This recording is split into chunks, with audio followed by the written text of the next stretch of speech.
akhyaarta meel kasta joogtaan soo dhawaada qof kasta waa uu la soo kulmay ama bal la kulmi karaa dhibaatada injirta gasha timaha madaxa mararka qaar ama xilliyo kala duwan qaasatan gabdhaha ayaa dhibkan uu aad ugu badan yahay had iyo jeer ayaa waxaa la sheegaa in injirtu ay gasho timaha madaxa tallaabooyin kala duwan ayaa sidoo kale la bixiyaa si looga saaro injirta timaha haase yeeshee wax badan kama naqaano sida injirta madaxa ugu korto ama sida ay ugu faafto qormadan ayaanu ku faaqidi doonaa sida injirtu u taranto iyo siyaabaha looga hortago sidee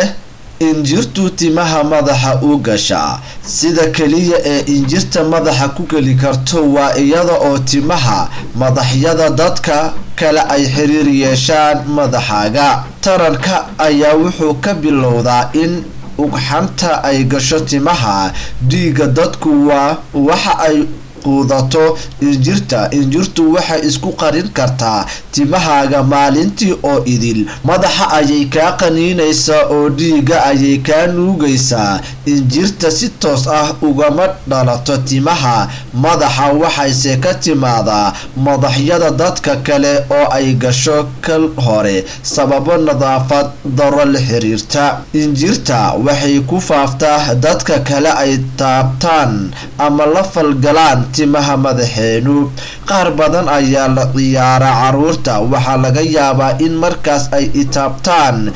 madaxyadooda waqtigaas marka injirta waxay helaysaa fursad ay ugu kala wareegto madaxyada sidoo kale caruurtu waxay ku madadaalaan ciyaaro badan sidaa darteed caruurtu aad bay ugu nugul yihiin in injirta madaxa ka gasho marka loo eego dadka waaweyn injirtu waxay isku qarin kartaa waqti dheer dadka timaha dheer leh waxaa kale oo ay noqotaa arrintaasi sabab kale oo ay aad ugu faafto injirta isku xirka taleefoonada casriga ah iyo injirta ka waran haddii lagu yiraahdo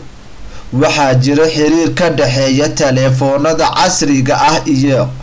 fidintaanka injirta waa in la cadeeyaa in aanay taleefoonada casriga ah aanay faafin injirta laakiin dhalinyaradu waxay isaga qaadaan taleefoonada casriga sawiro la isku soo dhaweynayo oo selfie ah loo yaqaano taasoo ka dhigaysa in injirta ay aad ugu fududahay inay faafto sababtoo ah inta ay iska qaadayaan selfiga daawashada muuqaalo iyo sawiro qosol leh dhalinyaradu waxay fariistaan iyagoo madaxyadooda isku dhow yahay xaaladan oo kale injirta waxay helaysaa fursad wanaagsan oo ay ku gasho madaxa qof kale mana duusho mana boodi karto injirtu laakiin waa in aan maskaxda ku haynaa in injirta aynay madaxu duulitaan ku tegi karin ama xitaa booditaan marka injirtu waxay u gudbi kartaa oo keliya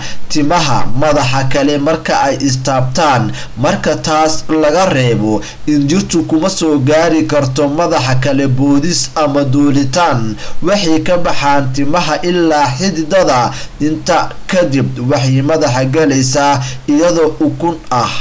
waxayna bilaabaan taran injirta lama dareemo ilaa ay madaxa galaan oo ay koraan dadka qaarkiis waxay xasaasiyad ka qaadaan qaniinyada injirta ma sii noolaan karaan muddo dheer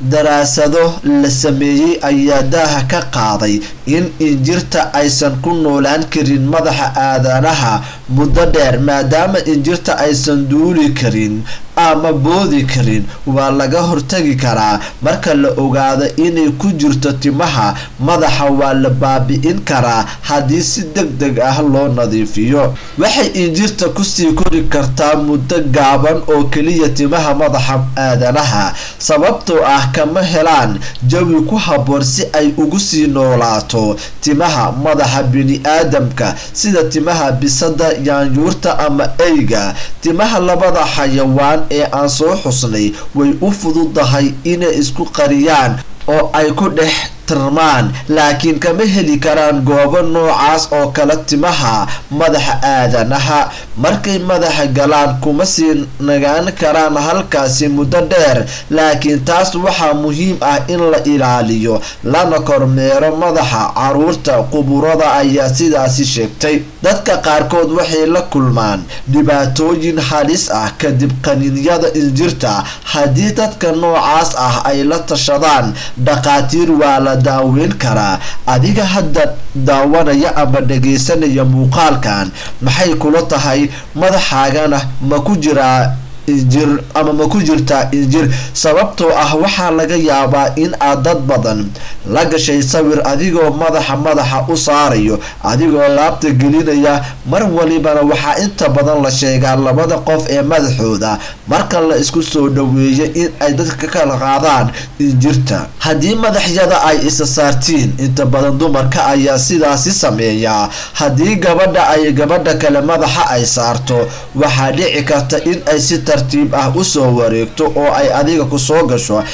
dumarkana waa ay isla seexdaan iyagoo weliba madaxa qaawan ayay jooradiga wada seexdaan maxaa diidaya labada tin oo isdhex gashay in ay ku kala weedaarto akhyaarta bal jawaab ka soo bixiya madaxiina si fiican u baara mahadsanidin